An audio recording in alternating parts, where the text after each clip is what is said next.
ವಡೋದರಾದಲ್ಲಿ ನಡೆದಂತಹ ವಿಜಯ್ ಹಜಾರೆ ಟೂರ್ನಿಯಲ್ಲಿ quarter final ಪಂದ್ಯದಲ್ಲಿ ಕರ್ನಾಟಕ ಅಮೋಘ ಪ್ರದರ್ಶನ ನೀಡಿ ಜಯ ಸಾಧಿಸಿದೆ. ಶನಿವಾರ ನಡೆದ ಕ್ವಾರ್ಟರ್ ಫೈನಲ್ ಪಂದ್ಯದಲ್ಲಿ ಕರ್ನಾಟಕ ರೋಚಕ ಪಂದ್ಯವನ್ನ ಗೆದ್ದು ಬೀಗಿದೆ. ಇನ್ನು ಬರೋಡಾ ಈ ಪಂದ್ಯವನ್ನ ಗೆಲ್ಲುವ ಆಸೆಗೆ ಬ್ರೇಕ್ ಬಿದ್ದಿತ್ತು. ಸಂಘಟಿತ ಆಟದ ಪ್ರದರ್ಶನ ನೀಡಿದ ಮಯಾಂಕ್ ಪಡೆ ಸೆಮಿಫೈನಲ್ಗೆ ಪ್ರವೇಶ ಪಡೆದಿದೆ. ಟಾಸ್ ಸೋತ್ರು ಮೊದಲು ಬ್ಯಾಟ್ ಮಾಡಿದ ಕರ್ನಾಟಕ 50 ಓವರ್ಗಳಲ್ಲಿ 8 ವಿಕೆಟ್ಗೆ 281 ರನ್ ಕಲೆ ಹಾಕಿತು. ಇದಕ್ಕುತ್ತರವಾಗಿ ಬ್ಯಾಟ್ ಮಾಡಿದ ಬರೋಡಾ 49.5 ಓವರ್ಗಳಲ್ಲಿ 276 ರನ್ಗಳಿಗೆ ಆಲ್ಔಟ್ ಆಯಿತು.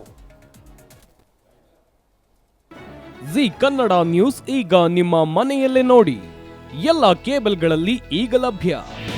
ನಿಮ್ಮ ನೆಚ್ಚಿನ ಜಿ ಕನ್ನಡ ನ್ಯೂಸ್ ಈಗ ಸನ್ ಡೈರೆಕ್ಟ್ ನಲ್ಲಿ number 292, Tata Play number 1664, Jio TV number 1334, NXT digital number 30, in cable number 30, city networks 51, U digital number 162, GTPL number 17, Rockline telecommunications number 42, Shri Basaveshwara cable number 168, rural cable network 60, Vinayaka digital 57, Abhishek cable 821, city channel 53, Siddeshwara cable network 57, ವಿ4 digital infotech 628, Surya digital networks 53, Gajanan digital number 836, Malnad infotech private limited number